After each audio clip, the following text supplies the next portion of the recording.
Hello, film plot में खुशामदीद। आज की वीडियो एक्सट्रैक्शन फिल्म की कहानी पर मबनी है। ये फिल्म एक ब्लैक मार्केट मर्सिनरी के गिर्द घूमती है जिसके पास खोने के लिए कुछ नहीं है, जिसे इंटरनेशनल क्रिमिनल के बेटे को बाजियाब करवाने का मिशन मिलता है। क्या वो इस मिशन में कामयाब हो पाएगा? चलिए जानते हैं। कहानी का आगाज टाइलर ब्रेक नामी एक शख्स को दिखाने से होता है जो एक स्पेशल फोर्सेस ऑपरेटर था। वो बांग्लादेश में एक पुल पर अपने मिशन को अंजाम दे रहा था। टाइलर जो गैंगस्टर्स के साथ शूटआउट में मुलव्विस था, उसका जिस्म जख्मों से भरा नजर आता है। इसके अलावा इसकी टांग में गोली लगने की वजह से चलने में मुश्किल पेश आती है।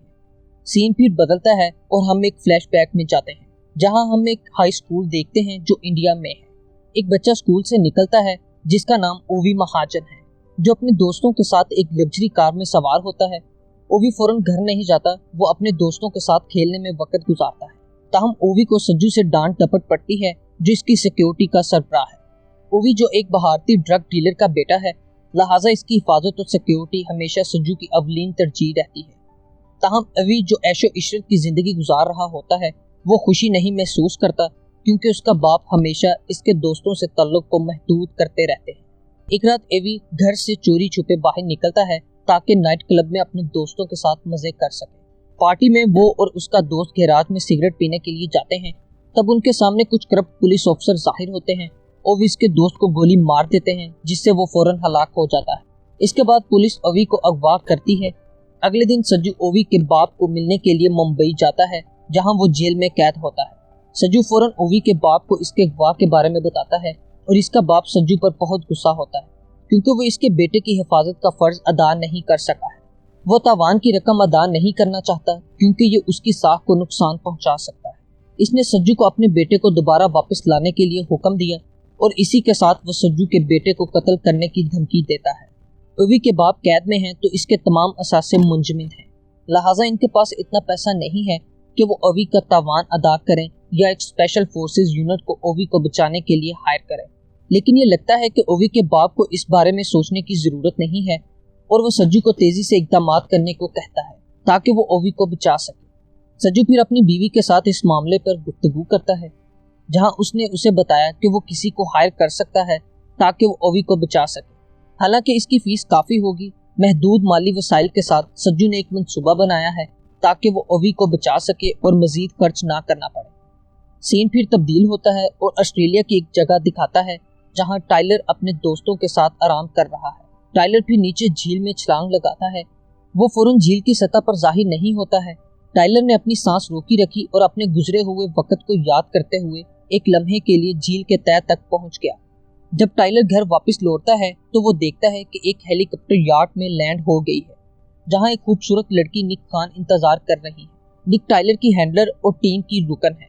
निक कहती है कि हम एक मिशन पर हैं जिसका मकसद है एक हिंदुस्तानी ड्रग डीलर के बेटे ओवी महाजन को बचाना है जो कुछ वक्त पहले अगवा किया गया था। ओवी के अगवा कार को आमिर आसिफ के नाम से जाना जाता है जो ओवी के वालिद का मुखालिफ और बांग्लादेशी क्रिमिनल है। मालूमात के मुताबिक ओवी ढाका बांग्लादेश में कैद है। टाइलर को ढाका नाम सुनकर अपने साथी गैस्पर की याद आई जो इस शहर में रहता था। निक कहती है कि गैस्पर रिटायर हो चुका है। जब निक चली जाती है, टाइलर मिशन को पूरा करने के लिए तैयारी करता है। दूसरी जानब सज्जू भी ढाका बांग्लादेश के लिए तैयारी कर रहा है। टाइलर और निक ढाका बांग्लादेश में पहुंचकर अपने साथियों के साथ ब्रीफिंग करते हैं जहां वो ओवी को बचाने के लिए इम्कानात की तवक्कुआत रखते हैं और आमिर आसिफ के लोगों की हरकत का जायजा लेते हैं। मिशन के दौरान टाइलर आमिर के गुंडों से राब्ता करता है और फौरी तौर पर इसे कहीं मुंतकिल किया जाता है। ओवी के अगवाकार टाइलर से तावान का पूछते हैं लेकिन टाइलर यकीनी बनाना चाहता है कि ओवी जिंदा और ठीक है। ओवी को ठीक देखने के बाद वो टाइलर को तावान देने को कहते हैं। इसी वक्त टाइलर के एक साथी जो एक माहिर स्नाइपर है, ओवी के अगवाकारों में से कई को गोली मारता है जिससे टाइलर आज़ाद होता है और बाकी अगवाकारों को मारता है। टाइलर फिर ओवी को आज़ाद करता है और फौरन बच्चे को वहां से ले जाता है। सीन फिर तब्दील होता है और आमिर चोरी करने वाले कुछ बच्चों को पकड़ता है। सजा के तौर पर एक बच्चे को घर की छत से गिरा दिया गया, हालांकि वो बेकसूर था। आमिर फिर फरहाद को हुक्म देता है कि वो अपनी 2 उंगलियों को काट दे क्योंकि इसको चोरी करते हुए पकड़ा गया है। इसी वक्त मकामी पुलिस का सरबराह कर्नल रशीद आमिर के पास जाता है और इसे बताता है कि ओवी भाग गया है। ओवी के फरार की खबर सुनते ही आमिर कर्नल रशीद से कहता है कि ढाका में फौरी लॉकडाउन शुरू करे और शहर के सब पुल और सफर के रास्तों पर चेकिंग करें। टाइलर की तरफ वापस आते हैं जो ओवी को लेकर पिकअप पॉइंट की तरफ जा रहा था। वो अपने कपड़े तब्दील करता है और हथियारों से लैस जैकेट पहनता है, जबकि इसके साथी टाइलर और ओवी को लेने की तैयारी कर रहे हैं।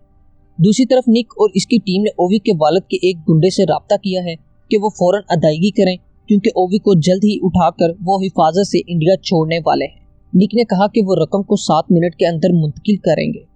इस वक्त जब टाइलर के साथी टाइलर और ओवी को लेने के लिए रास्ते पर थे, अचानक से कोई इन पर हमला करता है। टाइलर के साथियों में से कुछ हिलाक होते हैं, इनमें स्नाइपर भी शामिल है। दूसरी जानब निक और इसके साथियों को आखिरकार ये समझ आता है कि इनको धोखा दिया गया है, क्योंकि ओवी के वालिद के गुंडों ने जानबूझकर फंड्स मुंतकिल करने से इनकार किया था। असल में जो शख्स टाइलर के साथियों पर हमला करता है वो सज्जू होता है। उसे मजबूरन ये काम करना पड़ता है क्योंकि इसके पास टाइलर और इसकी टीम को अदायगी करने के लिए फंड्स नहीं होते। सज्जू टाइलर के साथियों को मारता है और इसको कत्ल करने की कोशिश करता है ताकि वो खुद ओवी को बचा सके।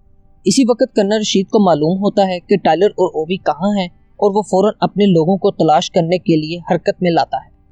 इस दौरान टाइलर सज्जू के हमले से बचने की कोशिश करता है, जबकि वो अपने आप को और ओवी को कन्ना रशीद के लोगों के हमले से बचाता है। कन्ना रशीद के गुंडों के हमले के दौरान सज्जू जाहिर होता है और टाइलर पर हमला करता है, जिससे इनके दरमियान एक खतरनाक फाइट होती है। इसी दौरान एक गाड़ी अचानक टाइलर में टकराती है। सज्जू फौरन वहां से भाग जाता है ताकि वो ओवी को बचा सके। इसके पहुंचने से पहले कन्ना रशीद के गुंडे वहां पहुंचते हैं और बच्चे को ले जाने की कोशिश कर रहे होते हैं, लेकिन फिर टाइलर आता है और सज्जू को ट्रक से मारता है। इसके बाद उसने ओवी से कहा कि वो ट्रक में बैठ जाए और वहां से भाग जाए। एक खाली रास्ते पर पहुंचने के बाद टाइलर इस वक्त ओवी से कहता है कि वो ट्रक से बाहर छलांग लगा दे, जबकि ट्रक आगे कुछ चीजों से टकराता है और आग लग जाती है। टाइलर इस काम को जानबूझकर करता है ताकि छोड़े गए निशानों को खत्म कर सके। दूसरी जानब सज्जू अभी भी जिंदा है और टाइलर और ओवी के पीछे जाने की कोशिश करता है। इसी दौरान आमिर को यह मालूम होता है कि ओवी नहीं मिल सका है, इसलिए वो कन्ना रशीद को हुक्म देता है कि वो अपने तमाम लोगों को मोबिलाइज करे और ओवी को पकड़े और टाइलर को कत्ल करे। इसी के दौरान में टाइलर निक को कॉल करता है और इसे सूरत हाल बताता है। निक टाइलर को सज्जू के बारे में बताती है, जो इसकी तरह साबिका स्पेशल फोर्सेस का ही हिस्सा होता है। निक भी टाइलर के लिए हेलीकॉप्टर का इंतजाम करती है ताकि वो शहर से बाहर निकल सके, और कॉन्ट्रैक्ट मंसूख कर दिया गया होता है, लिहाजा वो ओवी को छोड़ दें। लेकिन टाइलर ओवी को छोड़ने से इनकार करता है क्योंकि वो अपने बेटे की यादों से खौफजदा होता है, जिसे उसने इसलिए छोड़ दिया था कि वो इसको लिम्फोमा की हालत में देखकर बर्दाश्त नहीं कर सका था। दूसरी जानब सज्जू, जो काफी जख्मी हो चुका है, अपनी बीवी से राब्ता करता है और इसकी हालत की इतलात देता है और इससे कहता है कि अगर वो ओवी को बचाने में नाकाम रह जाता है तो वो अपने बेटे को जितना दूर मुमकिन हो लेकर चली जाए। अब टाइलर पर वापस आते हैं, जो ओवी को छोड़ने से इनकार करता है। इसको फिर पुल पर एक्सट्रैक्शन पॉइंट की लोकेशन की मालूमात मिलती हैं, जहां हेलीकॉप्टर इन्हें लेने के लिए आएगा। सज्जू और करप्ट पुलिस और टेक्निकल यूनिट्स को पीछे छोड़ने के बाद टाइलर फरहाद के ज़ेर असर लड़कों के गिरोह से लड़ता है, जो आमिर आसिफ को मुतासिर करने के लिए ये सब करता है। टाइलर अपने दोस्त गैस्पर को कॉल करता है, जो कि ढाका में रहने वाला एक रिटायर्ड होता है। वो और ओवी गैस्पर के घर में रात भर छुपे रहते हैं। जब गैस्पर कहीं बाहर चला जाता है तो टाइलर और ओवी के दरमियान बातचीत शुरू हो जाती है, जहां उसने ओवी को बताया कि उसका एक बेटा था जो लिम्फोमा की बीमारी से मर गया था। टाइलर अपने बेटे को जब उसे एक बाप की जरूरत थी तब उसका ख्याल नहीं कर सका, इसलिए वो दूसरी गलती नहीं करना चाहता है और ओवी को नजरअंदाज नहीं करना चाहता। ओवी ने कहा कि लोग ना तो इसलिए डूबते हैं कि वो दरिया में गिर पड़ते हैं, बल्कि इसलिए मरते हैं कि वो पानी में रहने को चुनते हैं। जब गैस्पर वापस आता है तो टाइलर को कुछ गलत महसूस होता है और आखिरकार ये पता चलता है कि गैस्पर ने आमिर आसिफ के साथ काम किया है।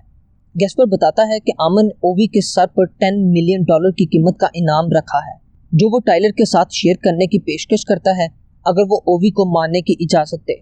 बिलाशुबा टाइलर इस पेशकश को मुस्तरद करता है, लिहाजा दोनों में शदीद लड़ाई शुरू होती है। जब टाइलर मायूस होता है और गैस्पर इसे मारने का इरादा रखता है तो अचानक ओवी फिर जाहिर होता है और गैस्पर को गोली मारता है। फिर टाइलर सज्जू को कॉल करता है और अब वो दोनों फैसला करते हैं कि वो मिलकर ओवी को ढाका शहर से महफूज तरीके से बाहर निकालेंगे। टाइलर मंसूबा बनाता है कि वो सबकी तवज्जो सज्जू और ओवी से हटाएगा और इसी दौरान वो पुल पर मौजूद चेक पॉइंट पर जाएंगे। निक इनको फॉलो करेगी ताकि ये भाग सके।